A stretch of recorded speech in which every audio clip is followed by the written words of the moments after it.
છે કે જો ચરસા ચરસીનું થશે પાલન, ચરસા ચરસીનું થશે પાલન, તો આ દીકરી સદાય રહેશે ઋણમાં. કોણ જાણે આ સમાજની કેવી રીત હશે, લગ્ન પ્રસંગની ઉજવણી તો સાવ અનોખી જ હશે. પણ જ્યારથી હું સમજણી થઈ છું ત્યારથી આ વિચાર મારા મગજમાં આવ્યા કરે કે શું કુદરતની એવી રચના છે કે વરઘોડો કાઢવો જ પડે? ટ્રાફિક અને ધ્વનિ પ્રદૂષણ ફેલાવવાનો શું અર્થ છે? શું ડીજે વગર સપ્તપદીના ફેરા ન ફરી શકાય? આપણા પેટની ભૂખ માત્ર ને માત્ર 80 કે 100 ગ્રામની હોય તો 600 કે 800 રૂપિયાની ડીશની શી જરૂરિયાત છે? નવયુગલોની પ્રીત તો પાલવડે બંધાય છે તો ચોરીનો માંડવો લાખોમાં કેમ લખાય છે? હા, આવા સુપ્રસંગે દીકરી પાર્લરમાં તૈયાર થાય એના ઘણા શોખ હોય, ઘણા સપના જોયા હોય, પણ જ્યાં મોર જાજે ઉગમણે દેશ એવા ગીતો ગવાય છે ત્યાં ડીજેના પડઘા કેમ સંભળાય છે? શું મામેરું વધાવવું જ પડે? સોશિયલ મીડિયામાં એક પોસ્ટ ખૂબ વાયરલ થઈ હતી કે મામેરાની વિધિ સમયે મામેરું વધાવતા એક બહેનની આંખમાંથી આંસુ આવી ગયા કે ભાઈ બહેન માટે ઓછું મામેરું લાવ્યા હતા એ માટે નહીં, પણ પ્રસંગમાં હાજર સ્ત્રીઓ એમના ભાઈનું સામાન્ય મામેરું જોઈને એમની મજાક ઉડાવતી હતી. જો બહેનને કંઈક આપવું જ હોય તો બંધ બારણે કે ગુપ્ત રીતે ન આપી શકાય? સમાજમાં ઢંઢેરો પીટીને ગામને બતાવવાની શું જરૂરિયાત છે?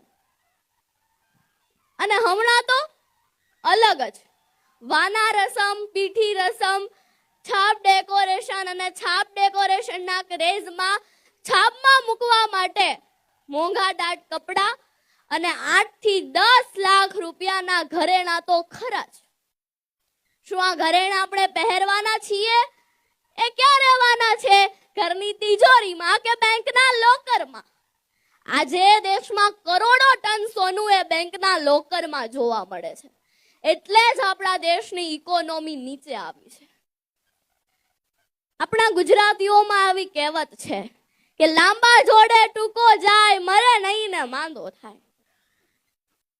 સ્વાભાવિક વાત છે કે મોંઘા દાટ ખર્ચા અમીર વર્ગ, પૈસાદાર લોકો કરે, પણ જ્યારે નાનો માણસ એની હેસિયતથી વધારે કરવા જાય તો મુશ્કેલીમાં મુકાય છે.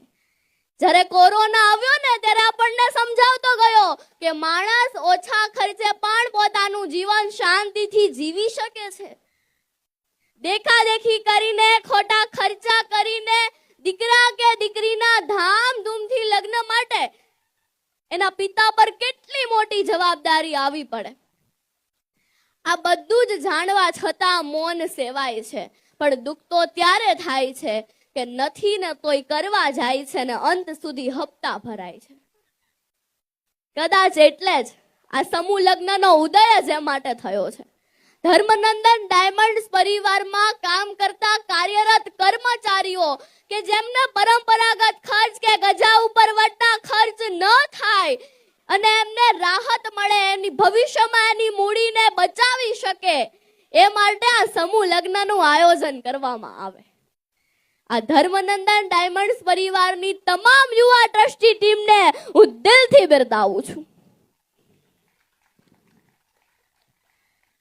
અંતે નવયુગલોને શુભકામના પાઠવતા એટલું ચોક્કસ કહીશ કે કાજલ આપની નજર ઉતારે, કાજલ આપની નજર ઉતારે, સૂર્યના કિરણો નવી ઉર્જા બક્ષે, સમાજમાં દાંપત્ય જીવનનું શ્રેષ્ઠ ઉદાહરણ બનો, સૃષ્ટિ એવો તરબતર સ્નેહ વરસાવે. Thank you. જય હિન્દ, જય ભારત, ભારત માતા કી જય.